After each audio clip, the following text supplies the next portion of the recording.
Let's also bring on board Mahesh Patil, Fund Manager at Birla Sun Life Mutual Fund. Mahesh, hi, morning. How is it that you're mapping the market environment? US equity is supportive. The RBI policy on expected lines, but the hawkish tone, does it worry you at all?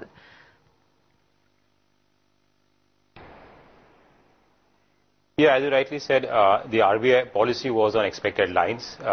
I think while RBI governor sounded a bit hawkish, he also mentioned that inflationary expectations, they monitor over a period of time, and at least for the near term, we don't see any hike in interest rates. Our internal expectation is that you will see moderation in inflation as you go down. Even core inflation with a lag effect could see some kind of easing, and that should hold on, interest rates should hold on at these levels. But I think more importantly, I think is the outlook going forward, whether we are seeing a slight revival in the economy going forward, which is what is important from a market standpoint. And clearly, I think on the global front also, we have seen that India, related to the other emerging markets, is also coming out from a phase where we have seen the last 2 years when things had deteriorated, the margins starting to improve. So I think that should be supportive for the market in the near to medium term. So, Mahesh, at a time when RBI is sounding hawkish, we don't know what will happen to earnings. Globally, things are looking shaky, and election is the big overhang. Do you think in the current environment it is difficult for markets to go higher? Markets are moving up because of momentum. They are not moving up because of news flow or triggers. Yeah, I think in the near term, admittedly, if you look at, because we'll have now the quarterly numbers coming in for the fourth quarter of FY14, and one doesn't expect any meaningful upside in those numbers.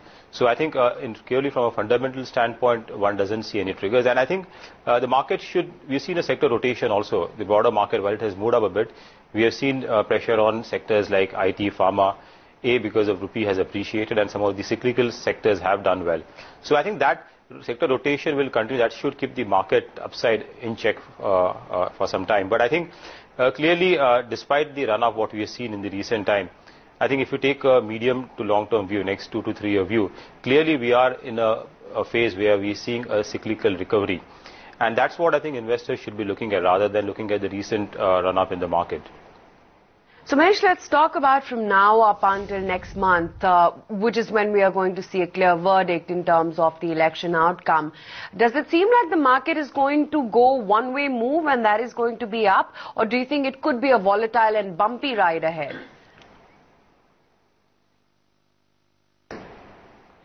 Well, whenever we move into a big event, so election again is a big event this time because a lot of attention is focused on that, because that could change the trajectory in terms of the economic revival also and for the market. So in that scenario, I think until that event happens and the result is out, one should not see any big more volatility, because people who take position based on the results would like to wait until the outcome happens. So I don't see until the election results, you should see a huge volatility, barring any thing happening on the global front. I think post-election is where you could see volatility depending on what the outcome is in line compared to the expectations which built up during the run-up to the elections. Mahesh, before the election verdict, we have Q4 numbers, and there is a serious probability that Q4 numbers will disappoint. Do you think markets currently are bothered about Q4 numbers, or no one frankly cares about what India Inc. has done for the quarter gone by? Well, I think Q4 numbers, as you rightly said, yeah, I mean, market would tend to discount those numbers because, again, you're looking for a big change post the elections, and that's what there is a hope that you would see a turnaround. So given that expectation which has built up and people taking those views, at least from a medium to long-term view, I think these quarterly numbers wouldn't matter much. But having said that, individual stock-specific, where there is a significant disappointment, you could see markets reacting, because we have seen a run-up in some of these stocks much ahead of expectation and much ahead of the ground reality. So in those stocks, if there is a significant disappointment, you could see some reaction. But by and large, I think if there is a slight disappointment, I think market would tend to ignore that, because that would not really matter from a slightly next 1 or 2 year perspective. Mahesh, comment on power stocks, and when I say power, not just power utilities, power ancillary, power producer, power financer. Power sector in India is yet to bottom out, but the way power or power related stocks are moving up, it appears that markets are of the assumption that the worst of the print for the power sector is behind us.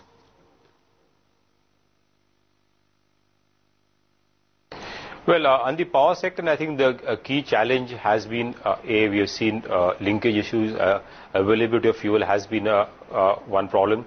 And there are other power projects, where we have seen that tariffs, which had been quoted at a higher price, they are unable to fulfill that obligation because of the rise in the input cost. And there are third set of power producers, where they got financial problems because of high leverage. So I think the companies, where the tariff was an issue, we have seen some relief over there after the CRC order. And while the market, the matter is still under arbitration, it's the same. But I think there is likely to be some relief over there, at least from a borrower standpoint. In companies which have banks which have lent to these companies, I think they should be able to recover the interest payment over there. The second issue is about availability of fuel. So we have seen some FSAs have been signed by Coal India, and that should ease some amount of stress over there. And if at all we see some emphasis in terms of mining and revival in terms of domestic coal production, that should be good. But on the flip side, we have seen even the import coal prices have come down significantly. And some of the power plants which are positioned near the coastal side, they're able to import coal and fulfill their demand. So I think overall, if you look at the sector, compared to say a year back, we have seen some improvement over there. Mahesh, do you think two-wheelers or two-wheeler dispatch numbers are a big surprise at a time when auto sales are slow? Hero MotoCorp, TVS, Bajaj Auto, the two-wheelers have managed to grow in a tough environment.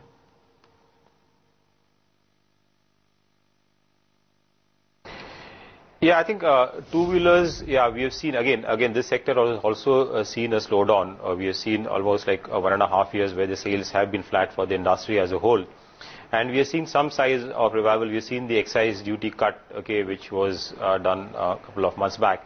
So that benefit was passed on to the end consumer, and that could have led to some revival. But I think from here on, I think slowly we should see some revival as we move forward into the next fiscal year. In the second half of next fiscal year is where we see a revival in the overall auto segment, because we have seen now almost, we'll be seeing 2 years of flattish kind of, that's the longest streak of flat volume growth we have seen in many years.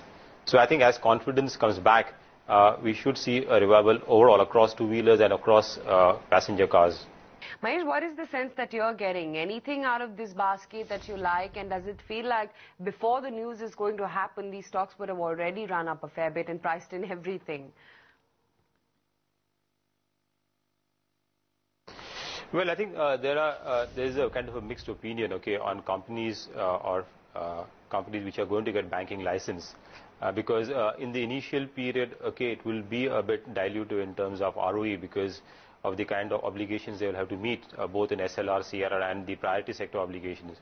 So in the near term, next 1 or 2 years, assuming some of these contenders get the banking license, it will hurt their earnings. But longer term, it should be good in terms of building the liability franchise. So I think investors, who have a longer term would look this positively, but in the near term, clearly there will be some pressure. So I think there is a mixed kind of reaction, which you could see from market participants for some of these companies, which could get possible banking license in the next few weeks.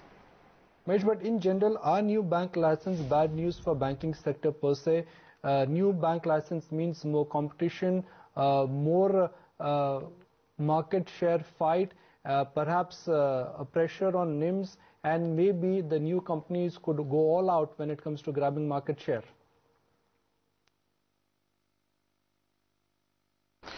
Well, I think we don't believe it would be anything negative for the sector as a whole. Obviously, I think the market, again, it will take time for some of these banks. Even if they get licensed now, it will take another 15 to 18 months for them really to start operations. And the ramp up would have to be gradual. There is also a strict obligation, in terms of they can't choose, the places where they want to be. They have to also have equal amount of branches in some of the unbanked areas. So I think given this scenario and the fact that you would see the market itself is pretty vast and growing, and to some extent I think there will be a shift from the PSU banking space. We have seen that in the last 10 years, the market share of PSU banks has gone down slowly towards the private sector bank, and that trend will continue, I think, with some of these new licenses being issued. Mahesh, what's the sense that you're getting about the pharma pack as such? Of course, there is the big overhang of the US FDA clampdown. However, there are stories like in Aurobindo which continue to chart their own path, continue to be sitting at, all-time highs. Yeah, as you rightly said, the pharma sector, I think the broader outlook for the pharma sector, if you look at companies which have got decent exposure to the developed markets, US, Europe and LATAM, I think there the outlook looks to be pretty reasonable. Again, as you rightly said, it has to be company specific. Okay, look at companies, what is the product pipeline in terms of new product introductions, which could drive growth in the next 1 or 2 years. So I think that is something which one has to look into before looking at the pharma stocks. I think these one-offs in terms of US FDA clampdowns, and that's a risk, okay, which the sector has. But I think for that reason, one has to really look at companies which have got good practices, manufacturing practices, and bet on those names. But I think the recent correction, what we have seen in some of the pharma names, I think makes it a good opportunity because the valuations are now looking reasonable, and we don't see any change in the earnings trajectory. Some of the leading pharma names, we expect them to grow at around 15 to 20% in that range, which is pretty healthy kind of a growth in the current environment. Mahesh, not as a momentum player but purely as a fundamental watcher, are you getting some degree of discomfort given the kind of run-up cyclicals I've seen? And in the run-up to the election, if cyclical stocks or economy-related stocks, if they appreciate more, would you be a seller there?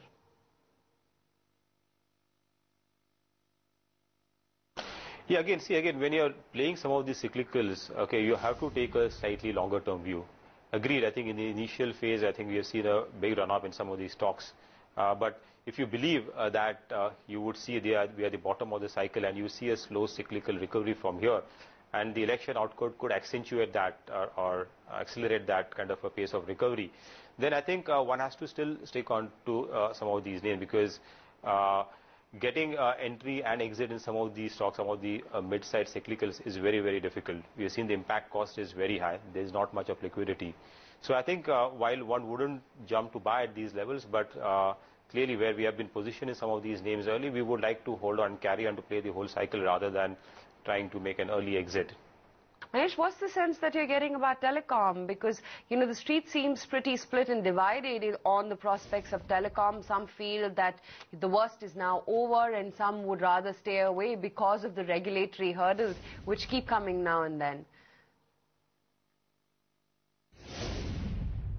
So I think in the telecom sector, I think the regulatory challenges are more or less behind us. We have seen the spectrum auction. Okay, it was slightly higher in terms of the pricing, okay, which one was expecting. So there will be some burden on some of these companies in terms of the higher debt.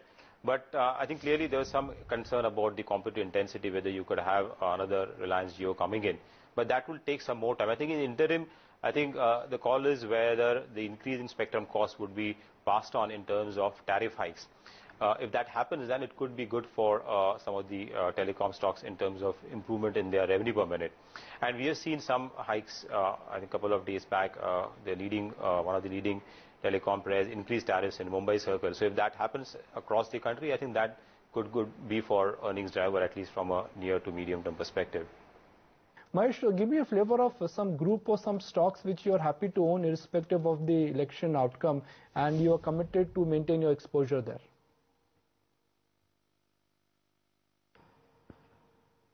Well, I think clearly getting into this kind of a phase, okay, where the outcome can change, can lead to volatility. I think we are comfortable owning stocks, okay, where we are reasonably sure about the earnings trajectory, where we are comfortable on companies where the balance sheet is very strong, because we have seen a run-up in this market. We have seen all the stocks moving up, even companies with high leverage, okay, which were beaten down, have moved up. So I think so those companies would still be vulnerable because we are not seeing any big correction in interest rates. and high interest cost will, if the economic recovery or thing is slower, then some of these companies could face real challenges. So I think really still focusing on better quality names, even because those are the stocks which could still hold on despite there could be some volatility, but the downside risk would be limited. And where there is decent visibility in terms of earnings growth over the next 1 year. I think those are the kind of stocks where we are comfortable owning, despite probably the multiples would have expanded over the last 2 or 3 months.